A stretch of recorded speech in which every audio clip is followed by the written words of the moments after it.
Bismillahirrahmanirrahim. Elhamdülillahi Rabbil alemin. Vessalatu vesselamu ala eşrefil enbiya'i vel murselin. Nebiyyina Muhammedin ve ala alihi ve ashabihi ecma'in. Rabbi şrahli sadri ve yessirli emri. Vahlul ugdeten min lisani yefkahu kavli. Allahümme allimna ma yenfa'una. وانفعنا بما علمتنا وزدنا علما وأصلح لنا شأننا كله ولا تكلنا إلى أنفسنا طرفة عين. Aziz, kıymetli kardeşler, değerli cemaat. Alemlerin Rabbi olan Allah'a sonsuz senalar olsun. Onun sonuncu peygamberi Muhammed sallallahu aleyhi ve selleme, onun ailesine, sahabelerine, ehli beytine ve kıyamet gününe dek onlara güzel şekilde tabi olanlara Allah'ın salavatı, salamı, hayır duası, bereketi olsun. Hem de olsun uca Allah'a ki Allah Teala bizleri güzel, hayırlı mecliste cem edip toplayıp hakikaten de evlenmek, aile hayatı kurmak dinimizin üzerinde en çok dayandığı mevzulardan biridir. Allah Teala evlenmeyi buyurur. Aile hayatı kurmayı tövsiye edir. Resul sallallahu aleyhi ve sellem sünnesinde ister fiili ister kavli evlenip aile hayatı kurmayı buyurur. Evlenmek, aile hayatı kurmak dinin yarısıdır. Artık insan dininin yarısını tamamlamış olur. Evlenmek, aile hayatı kurmak her iki taraf için de rahatsızlıktır. Sükunet tapmaktır. Uca Allah buyurur: وَمِنْ آيَاتِهِ أَنْ خَلَقَ لَكُمْ مِنْ أَنْفُسِكُمْ أَزْوَاجًا لِتَسْكُنُوا إِلَيْهَا. Ünsiyette rahatsızlık tapasınız diye sizin özünüzden zövceler yaratması onun ayetlerindendir. Evlenmek karşılıklı sevgidir, mehabbettir. Her iki tarafın birbirini istemesidir. Allah Teala buyurur: وَمِنْ آيَاتِهِ أَنْ خَلَقَ لَكُمْ مِنْ أَنْفُسِكُمْ أَزْوَاجًا لِتَسْكُنُوا إِلَيْهَا وَجَعَلَ بَيْنَكُمْ مَوَدَّةً وَرَحْمَةً. Ünsiyette rahatsızlık tapasınız diye sizin özünüzden zövceler yaratması ve aranızda sevgini, rahmeti koyması onun ayetlerindendir. Evlenme rahatlıktır, Allah'ın rahmetidir. Uca Allah'ın merhametini getirir. Evlenmek insan için ruzi kapılarını açır. Allah Teala ona hayri, bereketi bol bol yağdırır. Resul sallallahu aleyhi ve sellem buyurur: 3 nefer var ki Allah Teala onların himayesin, onların ruzusun öz üzerine götürüp. Bir, Allah yolunda olan şəxsin ruzusun, himayesini öz üzerine götürüp. 2, borcu qaytarmaq məqsədiyle götüren şəxsin ruzusun, himayesini öz üzerine götürüp. 3, evlenenlerin Allah Teala onların ruzusun, himayesini öz üzerine götürüp. Resul sallallahu aleyhi ve sellem evlenmeyin, aile hayatı kurmağın ne kadar insanları temizleyip pak ettiğini buyurur. Hakikaten de nesiller, insanlar aile hayatı kurmak ile temizlenirler. Əksi zinadır. Bu da cəmiyyətləri çorlayır. Fəsad törədir.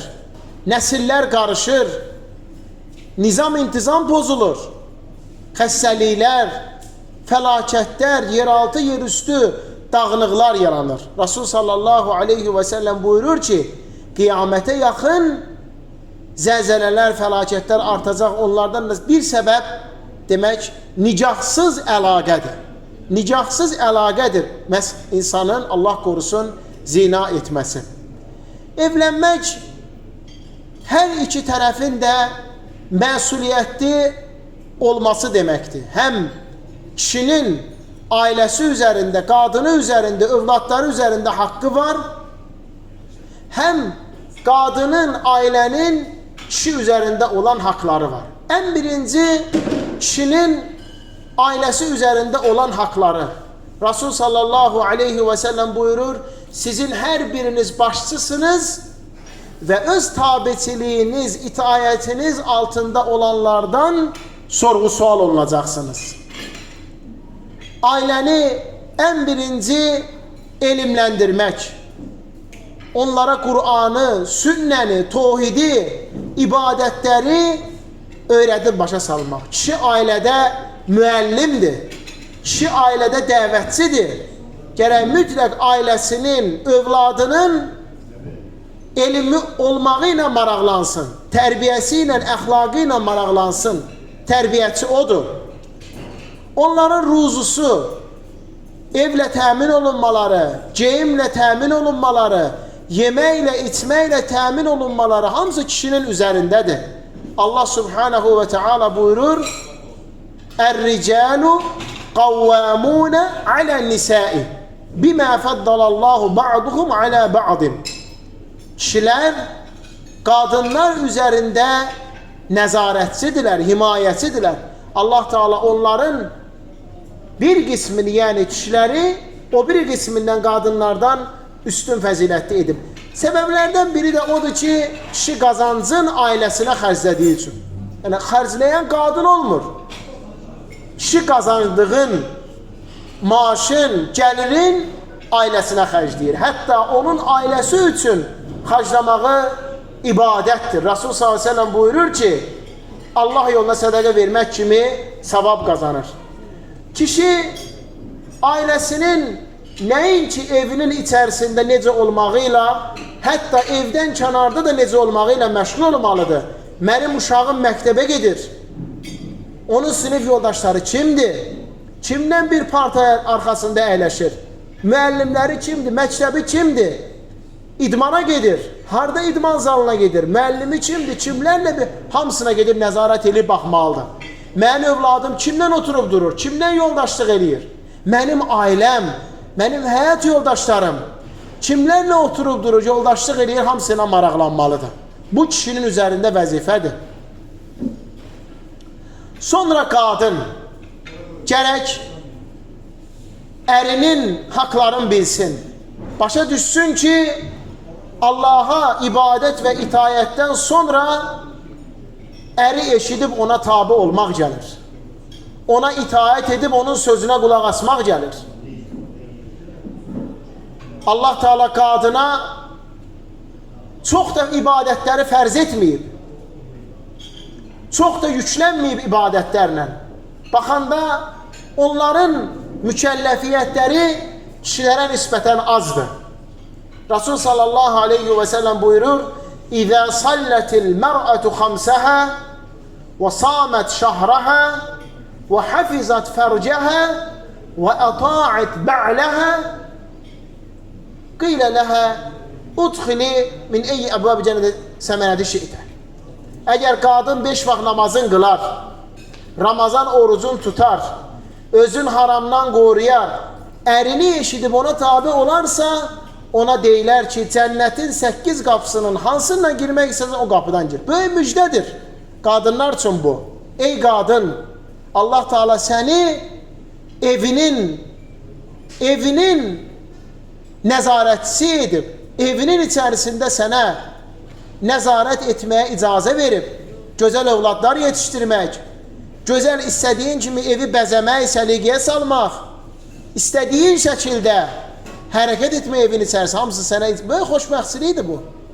Hətta qadının ən xeyirli namaz qıldığı yer onun öz evidir. Ən xeyirli namaz qıldığı yer. Baxmayaraq ki, cemaat namazı kişilərə vacibdir, amma qadınlara vacib deyil. Qadınlar bu cəhətdən mükəlləfiyyətləri yüngüldür. Qadın evinin içərisində istədiyi kimi ibadətini eləyir, geyinir, yeyir, içir, bişir, rahatdır işləri. Qadın gərək mütləq bilsin ki, o ərin eşidib ona itaat eləyən zaman Allah Teala onun valideynlərinin də başını uca eləyir. Onun valideynlərini də bağışlayır. Həqiqətən də bu belədir. Əgər gəlin, qadın evdə yaxşı olursa, o atasına, anasına rəhmət qazandırır. Xeyir dua olunur. Bu səbəblə bağışlanır. Amma Allah qorusun, əgər eşidib itaat eləməsə, onun asiliklərindən valideynlər də əgər tərbiyə etməyiblərsə, sorğu-sual daşıyacaqlar. Ailə, evlənmək gözün nurudur. Allah subhanahu teala buyurur, Rabbena həblənə min əzvacina və zürriyyətina qurrətə ə'yunin və cealnə lilmuttəqinə imamə. Ey Rəbbimiz, bizə gözümüzün işığı olan həyat yoldaşları və övladlar bəxş et. Bizi müttəqilərə imam eylə. Ailə, övlad insanın gözünün işığıdır. Peyğəmbər sallallahu aleyhi və səlləm buyurur ki, dünyadan mənə 3 şey sevdirildi.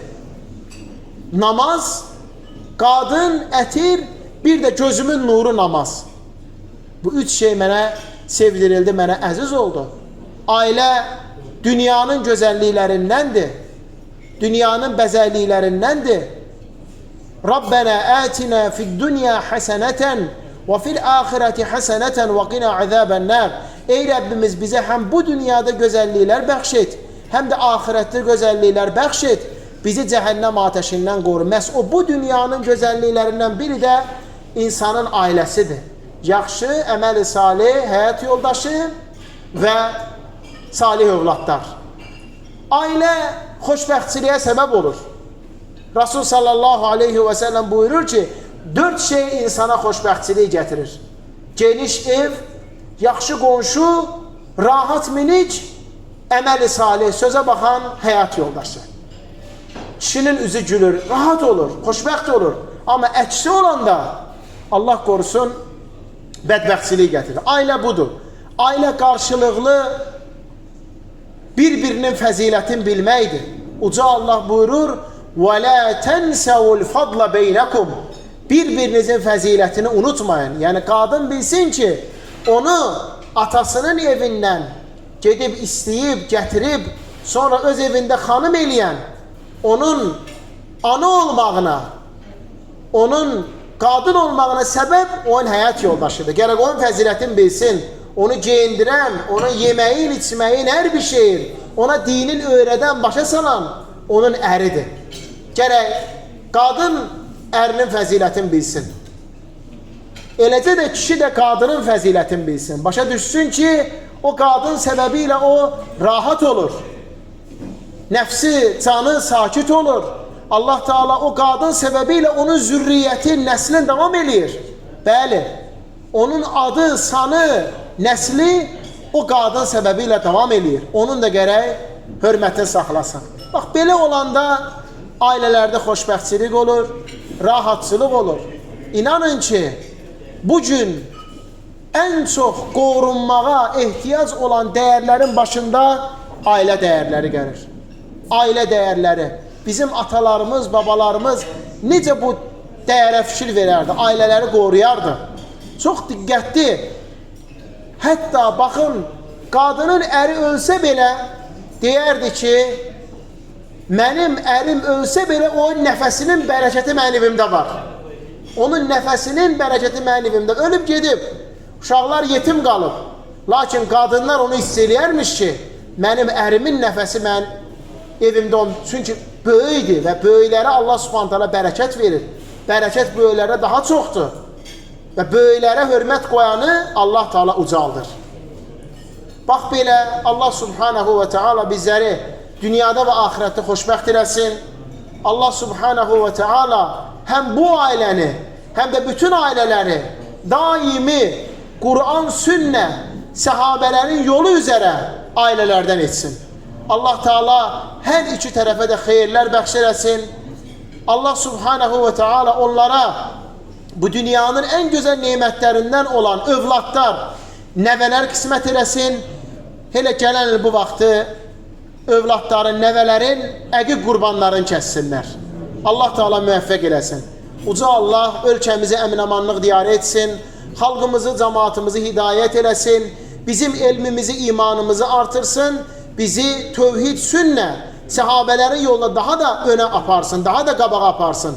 Eləcə də bizi Allah qorusun şirkə, bidətə, haramlara düşməkdən qoruyub saxlasın. Allah'ım bizləri də və bizlərdən olacaq övladları, nəvələri də sənə ibadət edən və namaz qılanlardan et. Sənə ibadət edən və namaz qılanlardan et. Allah Teala hər birimizi eşidir, başa düşür, faydalanan ve en güzeline tabi olan kullarından etsin. Ve sallallahu ala nebiyyina Muhammed ve ala alihi ve sahbihi ve selleme teslimen kethira ila yevmiddin.